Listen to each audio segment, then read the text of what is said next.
રાજ્યપાલો અને વિદેશી મહેમાનો આવવાનો હોય અને આ વિવાદિત ડાયમંડ બુશ છે.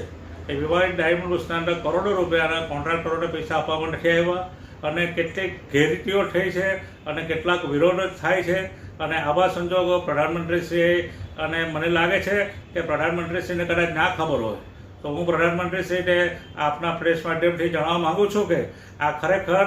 તમે આનું ઉદ્ઘાટન કરવા આવો છો તો સૌથી પહેલાં આ જે ભ્રષ્ટ